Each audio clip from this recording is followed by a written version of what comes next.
अस्सलाम वालेकुम, welcome to the episode 6 of PS6 रोजनामा। हमें शो में साथ ज्वाइन कर रहे हैं मुइज़ शहजाद और मुफीज अजीज।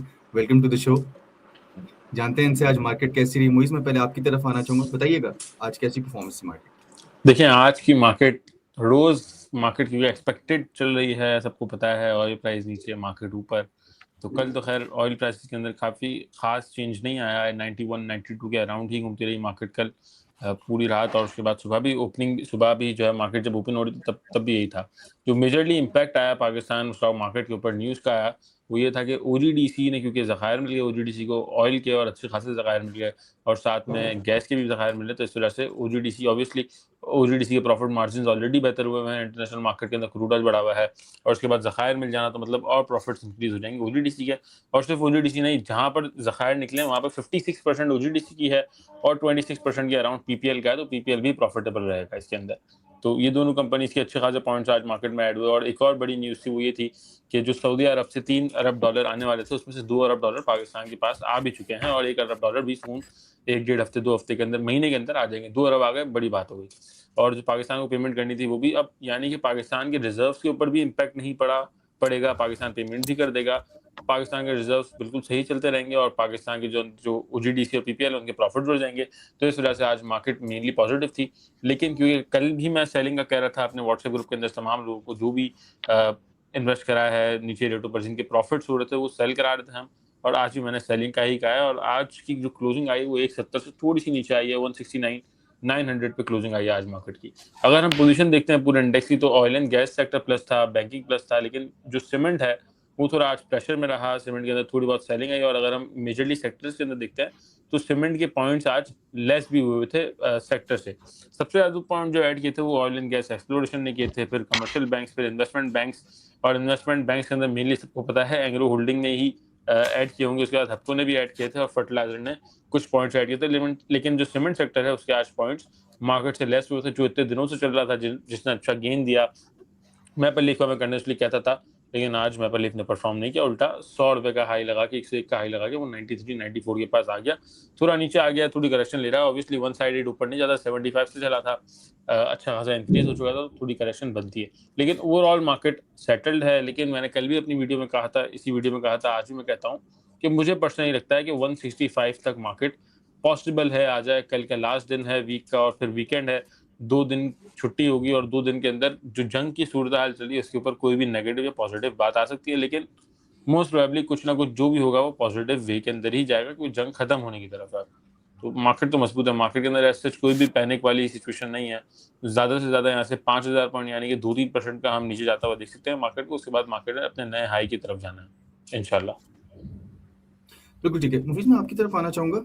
OGDCL से रिलेटेड जो उन्होंने नई डिस्कवरी की है काफी बड़ी रिसेंटली, इसके बारे में थोड़ा सा बताइएगा और इसी के साथ मैं कनेक्ट करूंगा कि OGDC रेकोडेक के अंदर भी इन्वॉल्व था। हमने देखा थोड़ा सा वो प्रोजेक्ट पोस्टपोन भी हुआ।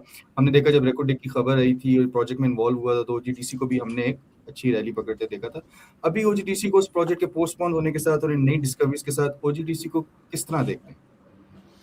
बिल्कुल, मैं आपको एक्सप्लेन करता हूँ OGDC की जो डिस्कवरी है। और ये KPK की साइट पे नशवा ब्लॉक इन बर्कसाई, इफ आई एम नॉट, मैं अगर इसको गलत प्रोनाउंस नहीं कर रहा, यहाँ पर डिस्कवरी हुई है। एंड अभी तक की जो सिंगल वेल से लार्जेस्ट डिस्कवरी है ये, जो ऑयल एंड गैस की है।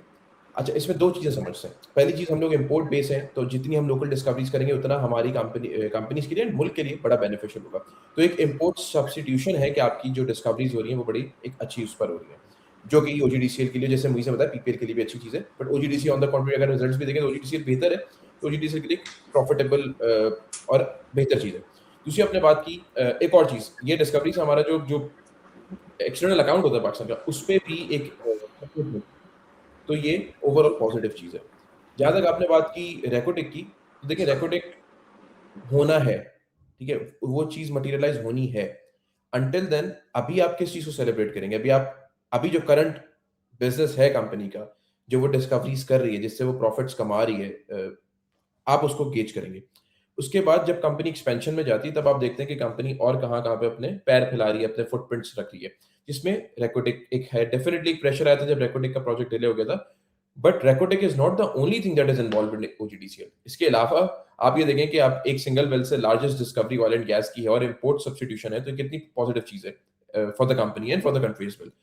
जैसे जैसे ये चीजें मटेरियलाइज हो रही हैं इसी तरह वो एक प्रोजेक्ट डिले आया था एंड वो कंट्री सिचुएशन एंड देन जो आपकी रीजनल और ग्लोबल सिचुएशन होगी जिस वक्त पॉलिटिक्स की एंड कंट्री की जो आपके सिक्योरिटी की थी उसके वजह से प्रोजेक्ट थोड़ा डिले चला गया, फिर वॉर की सिचुएशन हो गई थी। ये चीजें सेटल हो जाएंगी तो वो भी आपका रिज्यूम हो जाएगा, तो वो भी आपको ओजीडीसीएल को एक बेनिफिट होगा। जो ये आपकी डिस्कवरी हुई है इससे ओजीडीसीएल के अराउंड जो ट्रांसलेट होंगे इनटू रेवेन्यू वो अराउंड 50+ बिलियन आप कह सकते हैं कि एनुअली रिकॉर्ड होंगे, तो ये ओवरऑल अच्छी चीज है। बिल्कुल ठीक है। मैं आपसे ही अगला सवाल है मेरा कि हमने पाकिस्तान के लिए डिप्लोमेटिक फ्रंट पे तो ये एक विन है, मतलब इकोनॉमी की साइड पे भी आना चाहूंगा कि is it a win on the economic front as well, क्योंकि हमने देखा है कि पाकिस्तान ने dollar 1.07 billion current account surplus post किया मार्च 2026 में, और इसके साथ आईएमएफ के चीफ ओनर ने भी पाकिस्तान जो स्टेडी प्रोग्रेस लेके आ रहा है इकोनॉमिक रिफॉर्म्स में उसको भी काफी ज्यादा एप्रिसिएशन मिली। फिर हमने देखा कि हमारे फॉरेन एक्सचेंज रिजर्व्स के नंबर भी बढ़ गए हैं, ये भी एक फियर था कि हमारे फॉरेन एक्सचेंज रिजर्व्स कहीं ना कहीं कॉम्प्रोमाइज हो सकते हैं। तो इकोनॉमिक फ्रंट पे बताइए कि is it a win for Pakistan और are we looking for better investments and better numbers आने वाले कुछ वक्त के अंदर, बताइएगा प्लीज। अच्छा देखिए, अगर आप बैलेंस ऑफ पेमेंट को देखते हैं ना तो नेट अगर आप देखते हैं तो पाकिस्तान में जो एफडीआईज हैं वो तो नेट निकली हैं, कहीं ना कहीं फॉरेन इन्वेस्टर भी एग्जिट किया है, तो वो तो एक प्रेशर है। ठीक है, अगर आप बैलेंस ऑफ पेमेंट को देखते हैं, लेकिन जो आपने डिप्लोमेसी की बात की और फॉरेन पॉलिसी की बात की वहां पर डेफिनेटली पाकिस्तान ने अच्छा परफॉर्म किया। लेकिन इस वक्त देखिए, हमेशा लोग जो है ना, हम तो स्टॉक मार्केट के ऊपर बात करते हैं, स्टॉक मार्केट को देखते हैं कि ये पर्टिकुलर डिस्कवरी न्यूज ट्रांसलेट किस तरह करेगी कंपनी में या कंट्री में, लेकिन लोग बहुत सारी चीजों को नहीं समझ सकते। जैसे मिसाल के तौर पे लोग फ्यूल सब्सिडी को एंजॉय करते हैं बिकॉज वो उनको महंगाई से बच रहा है, राइट? लेकिन कंपनी के कैश फ्लोज किस तरह चौक होते हैं वो ये समझ नहीं पाते, और हमारा काम है एजुकेट करना, बट साथ साथ हम लोगों का दर्द भी रखते हैं क्योंकि हम भी इसी मुल्क में रहते हैं। तो जहां तक आपने बात की, ये पाकिस्तान के लिए as an image, as a country बहुत जबरदस्त स्टैंडिंग है। लेकिन इस वक्त अब फॉरेन पॉलिसी से हटके लोग आपके मुल्क में लोड शेडिंग को ज्यादा इशू, डेफिनेटली एक बहुत बड़ा इशू बन गया कि आपकी बिजली बहुत ज्यादा इंपैक्ट कर रही है, और अगर आप इंपोर्ट करते हैं इस तरह महंगी आप सब्स्टिट्यूशन लेकर आते हैं तो उसमें आपकी फिर प्राइसेस भी बढ़ेंगी। तो पाकिस्तान के लिए ओवरऑल अच्छा है, बट इस वक्त जो ज्यादातर लोगों की डिस्कशन में बना हुआ है वो बिजली के मसले और बाकी मसले बने हुए हैं। और आपने जो सरप्लस की बात की, पाकिस्तान इकोनॉमिक फ्रंट पे बहुत सारी चीजें बेहतर कर रहा है, कहीं कहीं पे लैग भी कर रहा है, तो वो भी एड्रेस करना जरूरी है। बिल्कुल ठीक है। मैं अपनी ऑडियंस के लिए बताना चाहूंगा कि हम आप लोगों को कहते हैं कि कमेंट्स में अपनी कंपनीज बताएं जो आप पूछना चाह रहे हैं, तो हम अपने गेस्ट से पूछते हैं। जिस तरह आप लोगों ने कल के शो में भी कमेंट्स में कुछ कंपनीज के बारे में कहा है तो अपने गेस्ट से पूछते हैं। मुझे मैं आपकी तरफ आना चाहूंगा, पहले थोड़ा सा बताइएगा कि हप्को जो है हमने देखा कि उसने पॉइंट्स गेन किए आज भी, पहले भी इस हफ्ते के अंदर। हप्को कमिंग वीक में और आगे प्रोजेक्शन थोड़ी सी बताइए कैसी है। देखिए, इसका जो ओवरऑल हाई है इस पूरे साल का वो 250 रुपये, मतलब ऑल टाइम हाई जिसने लगाया अभी वो 250 रुपये का लगाया, और अभी 226 का चल रहा है। हालांकि मार्केट अभी भी 15% नीचे है, लेकिन ये सिर्फ 10% अपने हाई से नीचे, जो कि इसका जो टारगेट है 250 का वो इजीली अचीवेबल है। अब कंपनी की हम बात करते हैं तो कंपनी प्रॉफिटेबल है, और इसकी जो BYD के साथ भी पार्टनरशिप है उसके अंदर भी कुछ ना कुछ प्रॉफिट है। इसका मेजरली प्रॉफिट नहीं है, मेजरली पार्ट नहीं है, लेकिन कुछ ना कुछ प्रॉफिट है क्योंकि बैटरी से देता है। तो हबको ओवरऑल अच्छी कंपनी है, अपनी इन्वेस्टमेंट से अच्छा बिजनेस करती है, डाइवर्सिफाइड है। और बात करते हैं डिविडेंड की, तो डिविडेंड भी अच्छा देती है, लेकिन आने वाले सालों के अंदर, आने वाले क्वार्टर्स के अंदर हो सकता है इसका डिविडेंड कम हो जाए, क्योंकि अपनी इन्वेस्टमेंट्स ये करना चाह रही है दूसरे बिजनेस के अंदर। तो हो सकता है डिविडेंड पर इम्पैक्ट पड़े, लेकिन कैपिटल गेन और उसके जो प्रॉफिट मार्जिन हैं और प्रॉफिट्स हैं वो इटसेल्फ बढ़ते ही रहेंगे। तो हबको के अंदर इन्वेस्टमेंट करनी चाहिए आपको। बिल्कुल ठीक है। मुफीज, मेरा आपसे सवाल है ऑडियंस की तरफ से कि किसी ने इन्वेस्टमेंट करनी हो एंग्रो एच और ईफेट के उसके पास ऑप्शन हो, तो वो एंग्रो एच और ईफेट में करे या एंग्रो एच और साथ एफएफसी में कर ले? आई नो दोनों अच्छी फंडामेंटल कंपनीज हैं, लेकिन स्टिल ऑडियंस की रिक्वेस्ट है तो बता दीजिए। FFC and Engro H, Engro holdings investment banks में आती है। आप एफएफसी में थोड़ी करें, थोड़ी आप एंग्रो होल्डिंग में करें। ईफर्ट के against I think Engro holding में करनी चाहिए। ऑल्सो एंग्रो होल्डिंग मुझे ऐसा लगता है अभी थोड़ा सा प्राइसी हो गया है, तो अगर आपको थोड़ा डिप पे मिले तो आप इसमें अगेन थोड़ी बहुत आप डिप का वेट कर सकते हो, फिर आप इसके अंदर इन्वेस्टमेंट कर सकते हो। बिल्कुल ठीक है। मुझे मेरा आपसे सवाल है लिविन फार्मा के बारे में बता दें। देखिए, फार्मास्यूटिकल सेक्टर तो बहुत बड़ा है ना, और बहुत सारी कंपनीज है, दवाई भी सेल हो रही है, लेकिन आई वुड सजेस्ट अगर आप लिविन के अंदर इन्वेस्टेड हैं, क्योंकि मार्केट चलेगी, तो लिविन बल्कि आज से 3-4 दिन पहले अपर कैप भी लगा था, तो वहाँ आपको एग्जिट कर जाना चाहिए था, क्योंकि उसी के सामने आपको बहुत सारी दूसरी फार्मास्यूटिकल कंपनीज मिल रही है जिनका प्राइस इतना महंगा नहीं है अगर अर्निंग्स को हम देखते हैं तो। और इसका कोई खास इतना अर्निंग्स वगैरह लिविन की अगर हम तो फंडामेंटल इतने स्ट्रांग नहीं है, नई नई कंपनी ये सारी चीज़ें नहीं है, तो बेटर है कि आप इससे एग्जिट करके गैलेक्सो, अगर छोटे मतलब 300-400 की रेंज में जाना है तो गैलेक्सो, और 1000 तक की रेंज में जाना है तो एबट या फिर हाईनून सबसे टॉप पर, उसके अंदर आप इन्वेस्टमेंट कर लें, वो ज़्यादा बेहतर है, अच्छा रिटर्न दे देंगी जल्दी। और अगर लिव इन लॉस में था तो उसका लॉस भी आपको हाईनून या एबट कवर करा देगी। बिल्कुल ठीक है। जैसे आपने इससे रिलेटिव दूसरी कंपनी बताई जिसमें इन्वेस्ट किया जा सकता है बेहतर, तो इसी तरह बीएफ एग्रो का भी बताइएगा। फूड सेक्टर के अंदर हमने एनालिसिस भी किया था कुछ दिनों पहले, तो फूड सेक्टर में बीएफ एग्रो को कैसे देखते हैं? बीएफ एग्रो तो इटसेल्फ एक ही कंपनी है ना पूरे फूड सेक्टर में, जो पेस्टिसाइड एग्स बनाती है। और अभी जो दूसरी कंपनी का आईपीओ आने वाला है 20 और 21 तारीख को, आई थिंक वो सिर्फ अंडे बनाती है, मतलब प्योर अंडे सेल करती है, पेस्टिसाइड एग्स का इसका बिजनेस नहीं है। तो ये एक ही कंपनी है, कोई कंपटीशन नहीं है, इवन स्टॉक एक्सचेंज में लिस्टेड नहीं। कोई इसकी तरह बड़ी जायंट कंपनी या कोई बड़ी कंपनी पाकिस्तान में है भी नहीं जो पेस्टिसाइड एग्स बनाती हो। क्लाइंटेल अच्छा है, तो बिल्कुल बीएफ एग्रो के अंदर लॉन्गर रन के लिए भी आप इन्वेस्टमेंट कर सकते हैं, आपको बहुत अच्छा रिटर्न दी जाएगी बीएफ एग्रो। बिल्कुल ठीक है। मुफीज, मेरा आपसे सवाल है, एसईसीपी की तरफ से एक प्रपोजल म्यूचुअल फंड्स की तरफ जा रहा है रिगार्डिंग जो विड्रॉइंग मनी की कुछ फीस है। इस न्यूज़ को तो थोड़ा सा एक्सप्लेन कीजिएगा और ये क्या प्रोसेस है? जी, एक अभी पेपर वर्क रेडी हुआ है, वो स्विंग प्राइस है म्यूचुअल फंड्स के लिए। वो बेसिकली है ये कि जब अभी हमने देखा था जितना भी एक इकोनॉमिक प्रेशर या आपका म्यूचुअल फंड के ऊपर जो प्रेशर होता है कि क्राइसिस कहीं पे हो, मार्केट हमारी जो है वो बहुत ज़्यादा रिएक्ट करती है और वो म्यूचुअल फंड की सेलिंग, फंड्स की सेलिंग हम देखते हैं।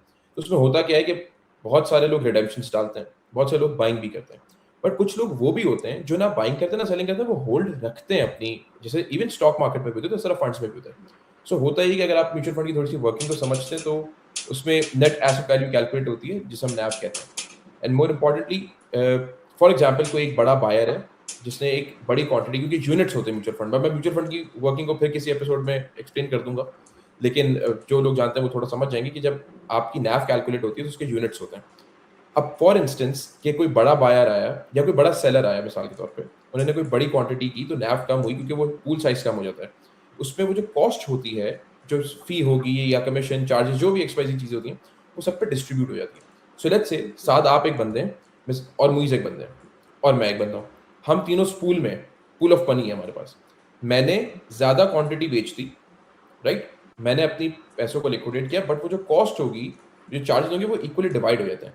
अब आप दोनों ने कोई इसमें एक्शन नहीं किया, आप दोनों ने कुछ नहीं बेचा, कुछ नहीं खरीदा, तो आप प्राइस क्यों पे करें उसकी? तो वो पेपर वर्क इस तरह रेडी हो रही है। मैंने थोड़ा बहुत जेनेरिक करके समझाया ताकि कंफ्यूजन ना हो। तो उसमें होगा ये कि जो नेट सेलर या बायर होगा जो बड़ी क्वांटिटी रिडीम करेगा या खरीदेगा, उसी को कॉस्ट पे करनी है, इंस्टेड कि वो पार्टीज जो इन्वॉल्व नहीं है उस ट्रांजेक्शन में वो सब पे डिवाइड हो जाए। मतलब साद और मुइज अगर ऐड नहीं है उस ट्रांजेक्शन में तो वो क्यों कॉस्ट भरे, राइट? तो वो उन पे कॉस्ट नहीं आएगी, वो जो मैं बेच रहा हूँ या खरीद रहा हूँ मुझे ही कॉस्ट पे करनी पड़ेगी। तो इस तरह का पेपर वर्क की कंसल्टेशन रेडी हो रही है। बिल्कुल ठीक है। मुझे, मैं आपकी तरफ आना चाहूंगा, थोड़ा सा मजीद कुछ स्टॉक्स बताइए अगले हफ्ते के लिए। वैसे तो हम कल हफ्तानामा में भी कवर करेंगे, लेकिन वैसे भी बताइए कि अगले हफ्ते के लिए मार्केट का हम आपसे कल पूछ लें, लेकिन स्टॉक्स बता दीजिए जो आपको लगता है कि मजीद आपको बेहतर नजर आ रही है। देखिए, न्यूज़ अगर मैं देखता हूँ तो न्यूज़ में तो सबसे पहले मुझे ओजीडीसी लग रहा है। ओजीडीसी इन्वेस्ट करना चाहिए, और अभी मुझे लगता है रिसेंटली भी अगर मार्केट सेट होती है और सेट हो जाती है तो यहाँ से अच्छा गेन आपको 350-400 तक की रैली इजीली ओजीडीसी दे सकता है। वैसे भी एक्सपेक्टेड था, मुझे लगता था बढ़ेगा, फिर रिकॉर्डिंग डिले हो गया, तो अब ओजीडीसी पे मुझे लगता है। और दूसरा, स्क्रीन के ध्यान से अगर स्क्रीन देख के मैं आपको बताऊँ तो मुझे पर्सनली के इलेक्ट्रिक, पेनी स्टॉक है लेकिन मुझे के इलेक्ट्रिक बहुत अच्छा लग रहा है। यहाँ पर बाय करते हैं अगर तो 10-15% गेन आपको विथ इन अ मंथ दे जाएगा। 10-15% मेरे ख्याल से मोर देन इनफ है अगर आपको 1 महीने के अंदर मिल रहा है। तो के इलेक्ट्रिक अभी ₹7.80, ₹7.90 के आसपास चल रहा है। तो 8.5-9 रुपए तक का टारगेट मुझे लग रहा है। और अगर लॉन्गर टर्म के टारगेट की बात करें तो हमने टेक्निकली निकाले भी थे ₹13 का टारगेट, तो वो भी अचीवेबल लग रहा है अभी, क्योंकि जब मार्केट नीचे गिरी इतनी तो वो गिरा नहीं। तो पहला तो हमारा हो गया, सबसे पहले ओजीडीसी, दूसरे नंबर पर आ गया के इलेक्ट्रिक। और पेनी के अंदर ही अगर हम आते हैं तो रिफाइनरी में सिनर्जी भी अच्छा है, लेकिन सिनर्जी में ट्रेडिंग के लिए अभी नहीं रिकमेंड कर रहा, के इलेक्ट्रिक रिकमेंड कर रहा हूँ। और अगर थोड़े बेहतर स्क्रिप्ट के अंदर आ जाएं जो पेनी नहीं मिड टर्म के आते हैं ₹100 के अराउंड के, तो उसके अंदर क्लोवर, जो कि मेरी पहले फेवरेट कंपनी हुआ करती थी, तो क्लोवर मुझे बहुत स्ट्रांग लग रहा है। क्लोवर आप बाय कर सकते हैं, पॉजिटिव है और इतना गिरा भी नहीं है। अगर आज पिछले साल से कंपैरिजन करते हैं तो पिछले साल जिस रेट पर था उस रेट का लो भी नहीं लगाया इस बार इसने इस मंदी के अंदर।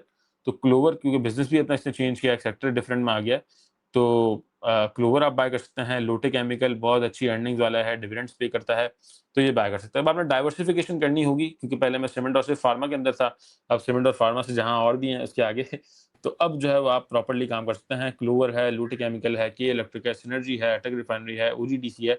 ये कुछ मैंने 5-6 स्क्रिप्ट्स आपके सामने रख दी हैं, और all time favourite Engro holding, इनके अंदर आप इन्वेस्टमेंट करेंगे तो आपका बेहतर प्रॉफिट हो सकता है। और अच्छा, एक और रिस्की शेयर भी बता दूं, जो लोग काम करना चाहते हो रिस्की शेयर के अंदर, तो एसटीएल सुपर नेट, जो कि बहुत ज़्यादा नीचे मिल रहा है। अब मुझे लगता है कि यहाँ से 10, 15, 20 रुपए का गेन आपको दे सकता है सुपर नेट। रिस्की है, स्टॉप लॉस होगा हमारा 59 के नीचे का, अभी 59 के अराउंड चल रहा है, 58 के नीचे का रख लें, 59, 50 चल रहा है, 58, 57 के नीचे आया तो आपने स्टॉप लॉस हिट करना है और एग्जिट कर जाना है।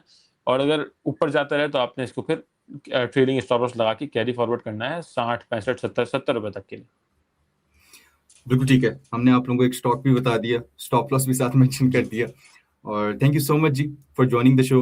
हमने कोशिश की कि आप लोगों के जितने भी सवाल हों अपने गेस्ट से ज़रूर पूछें। मजीद इंशाल्लाह कल हमारा हफ्तानामा आएगा, उसको भी आप लोग ज़रूर देखिएगा, और जो भी आपके सवाल होंगे हम अपने गेस्ट से ज़रूर पूछेंगे।